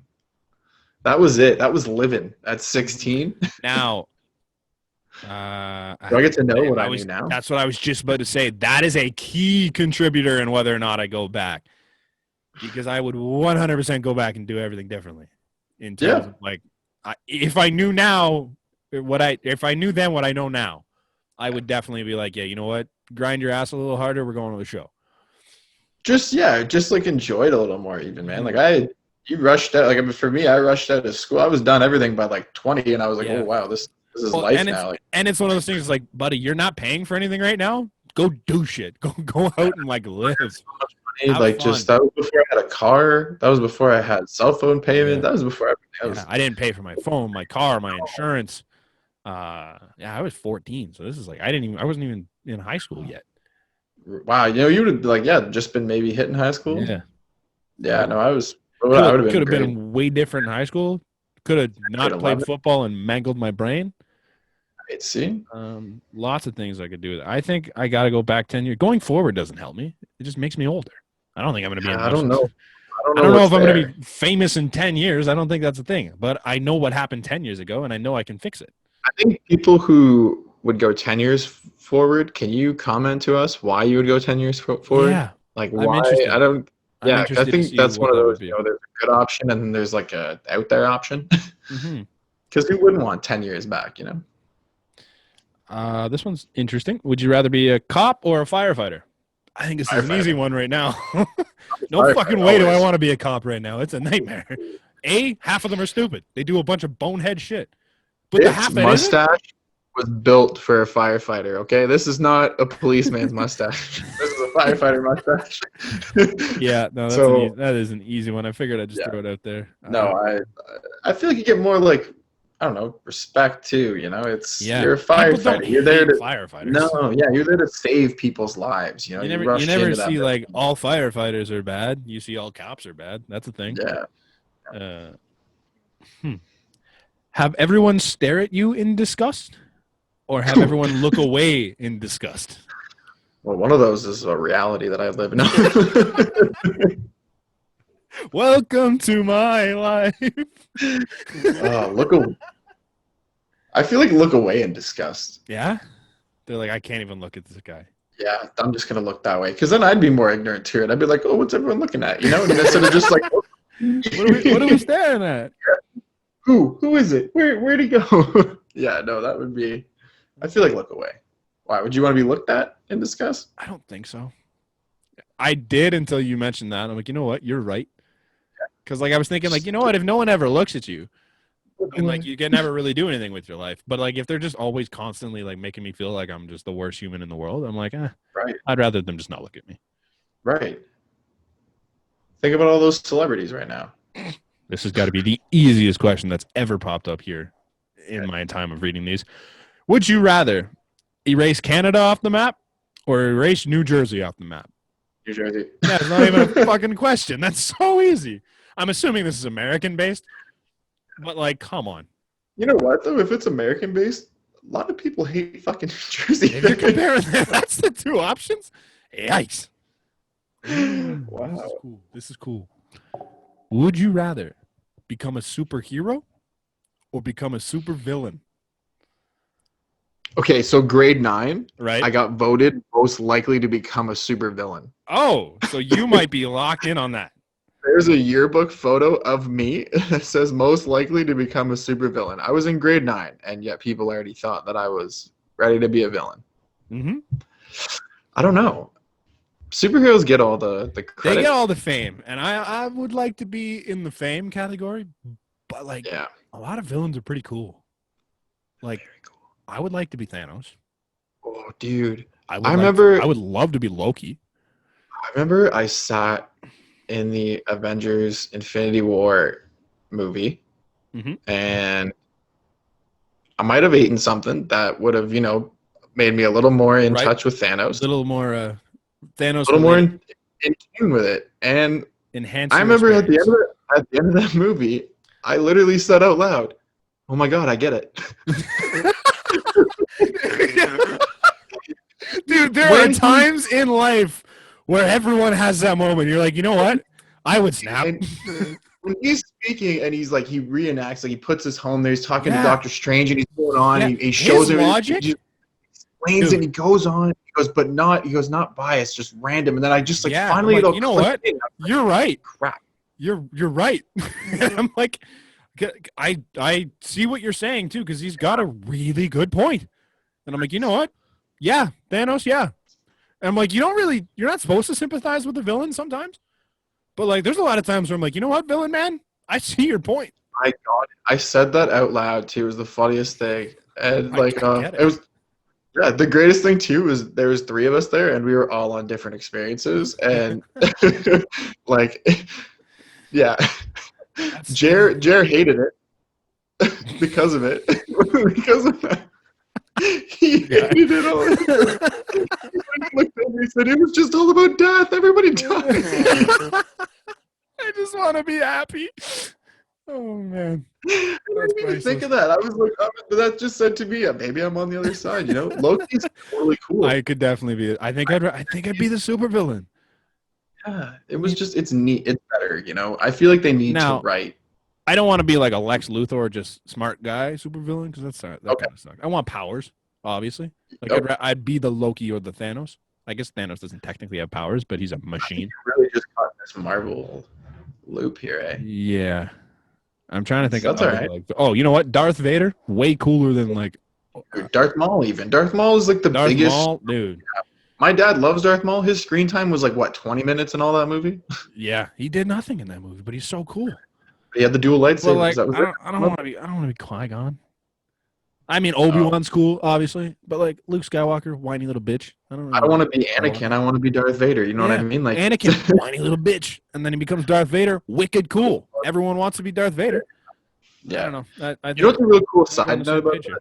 We're going off topic a little bit though. Darth Vader, obviously voiced by James Earl Jones, did not take credit for that because he wanted the actual person in the suit to be the name that said, that to be credited.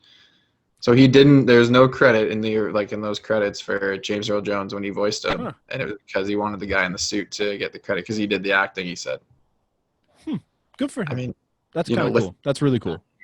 Yeah, just like the guy doesn't do much. He just kind of like. It wasn't even, the lightsaber battles weren't even really that exciting. Like it wasn't a tough role. That wasn't a tough role. This one hits close to home.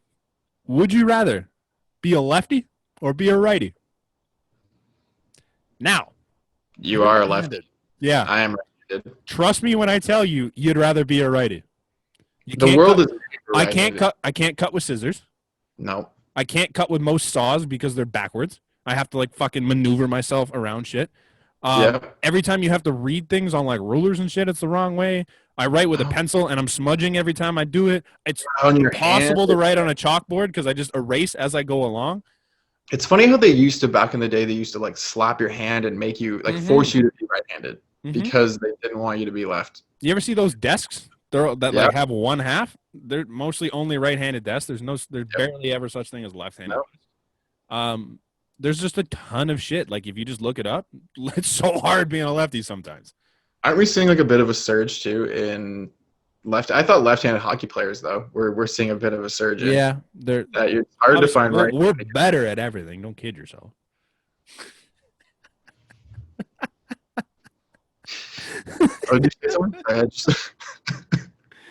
But I think I'd rather be a righty just for the ease of life. If I'm not like as a pitcher, I would rather be a lefty. I wish I threw left-handed. That was the only thing I never did left-handed, and I'm an idiot. Yeah. But in life, I'd much rather be right-handed. You just learn from both sides. Mm-hmm. I can throw a little bit with my left, just not even near. Dude, I have no reason why this arm shouldn't do what this arm does, especially when I think about it. And yet somehow when I get the doesn't ball work. It just decides this is where I'm. I throw like a T-Rex. Yeah, that's what I'm saying. I got the T-Rex. Yeah.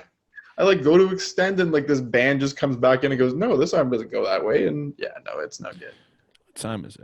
The only thing I can let's do 3 more of these. With my left and my right is throw a frisbee. I've learned that. But that's it. That's easy stuff. Ambidextrous. Yeah, absolutely. Because then the wrist snap, you get that figured out. That's all it is. And once I realized that, I was like, I can do this left-handed. All right, let's do 3 more. Ready? 3 more. I love it. Would you rather not wear shoes for the rest of your life or not drive a car for the rest of your life? Not drive a car. Really? Yeah. Oh my gosh. How are you getting places? Oh, I'd hitchhike. I'd take the train. I would walk. I guess technically you're right. It doesn't say you can't get in a car. It just says you can't drive. I would bike. You're right. Uber exists. Oh yeah. I didn't put that much thought into it. Driving a car is so frustrating now. Now that I go down into the city most days, it's just like you can see. You gotta be like a car guru. Mm-hmm. I just don't. I don't have the patience as much. Some people do. Yeah.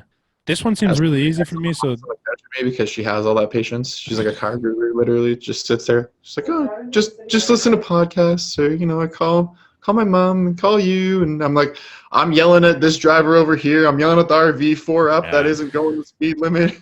No, I'm wondering why. Angry time. You're right. It is an angry time. You actually convinced me with your answer, and I hate it because I was so on the other side. I'm like, I'm not wearing shoes. I want to drive, but now that you bring it up, I feel like you're not having shoes, like for real. But yeah. I hate driving. That makes sense. That's a good point. You make some valid arguments there.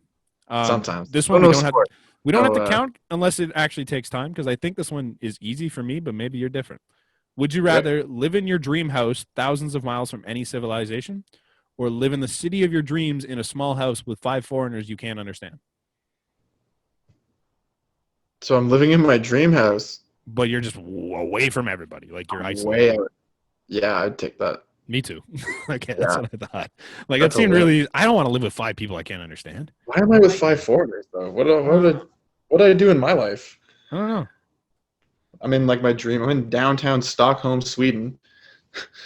I live with Lars and Lars 2 and Lars 3 and and Eric, and they don't speak to me. That's good. Let's go. Would you rather have a Brooklyn accent or a Boston accent? Both suck. They're not nice accents. Brooklyn, I guess. I don't know. I don't like Boston. So you're Brooklyn? See, I was thinking Boston. You'd want to go Boston? I don't I don't want to sound like either of them. I'm picturing Ted, and when he does like the Boston accent, and I don't want that. But like the Brooklyn, like, hey, I don't want that either. Yeah, I don't think there's winning there. I think it's a lose-lose. I would say. Sorry if you're from Brooklyn or Boston. Like, no disrespect, but like that accent's not very nice. I like my Canadian accent. Yeah, you know, yeah. That's A boot. cool with me. I like when people talk about me. Yeah. Or when I say A, they made a drinking game out of it when I'd go to visit the States because I'd say A so much and they'd catch it and they're like, hey, and then that's it. They'd fire a shot back. Okay, well, shut up. I like this. The fact that you're laughing. Are we ending it? No, I think we can do one more after this one. But would you rather spend one night passionately with Rosie O'Donnell or have your 2 front teeth pulled out? Oh, mine are fake, so yeah, do that. That seems like a real easy choice, even with real teeth. But hey, Rosie O'Donnell's a great person, I think. I don't really know what she's like. I don't want to know. I don't want to know what passionately with Rosie O'Donnell feels like. Sorry. I can guarantee that I wouldn't be the dominant. Yeah, I don't know. God, no. Oh, all right. This is a fun one to end off on, just cause. Would you rather be a member of NSYNC or be a member of the Village People? I was gonna say I thought we did this last time. No. Was it Backstreet Boys though? I don't know. We might have mentioned NSYNC. We definitely I think we did NSYNC, but I think it was NSYNC Backstreet Boys. It was NSYNC Backstreet Boys. I'm pretty sure. I'm still keeping NSYNC. I don't want to be part of the Village People. Are you? But like, dude. The costumes and the YMCA and the fun. I know the YMCA. I get the costumes, but think about all the great NSYNC songs. Obviously, you're way more famous if you're in NSYNC, but yeah, I want to be part of the boy band group. But like, I'm saying NSYNC. Yeah, I'm still sticking with it. Every time that NSYNC comes up, you'll probably. I think if the fame was different, I would choose the Village People. Like if I was just equally as famous. You know the one song. I know so many NSYNC songs. Yeah. You're right. So how many times are you going to say it's fun to stay at the YMCA and wear your little construction worker suit? How many times were we doing floods at the YMCA? That's funny because we're on the ice doing it. But yeah, that's what I mean. And then you throw a little bit of the chicken dance or something. It's way more. We're not sitting there doing bye dances. We're sitting here doing YMCA, and the people love it. I did the bye dance at camp. One time. How many times do we sit here and we do the YMCA because it's fun? I get it. You do it a lot. They dress up in most ridiculous costumes possible. I'm not denying the Village People are something, but they're cool. I have clicked through far enough that I have now entered the same question that we ended the last one on. Would you rather play for the Red Sox or play for the Yankees? I'm still on the Red Sox. Fuck the Yankees. That's how we're going to end every one of these. We'll just keep going until I hit that question because I just like to talk shit about the Yankees. I love it. If you made it this far, thank you for listening. The Yankees did not get Trevor Bauer. Yes, me too. If you made it this far, thank you for listening. If you're still listening and you haven't subscribed yet, what are you doing? Follow us on Instagram and Twitter at the BnB pod _. I don't even know our own handle. Click subscribe down below. We actually flip. I learned this last time. It flips us in post. So it's actually over here instead of over here. So that's where is it here on me? No, if I flip. It's right. No, you're I don't know. I think it's over there for you. Yeah. Yeah. But then we're technically sides. It's interesting. I don't know. Either way, click that subscribe button, click that like button down below. Share us around. Hope you enjoy us. Check us out at theasports.com. We got way more content on there. That's it. We will see you guys next week. Thanks for listening. Enjoy. Have a good holiday, everybody. It's here. Enjoy responsibly. Don't go anywhere, please. Don't have parties. I want to get out of this house. Zoom your friends. Zoom Superbowl parties, please. Yeah, please. Thank you. We'll catch you guys next week. Thanks for listening.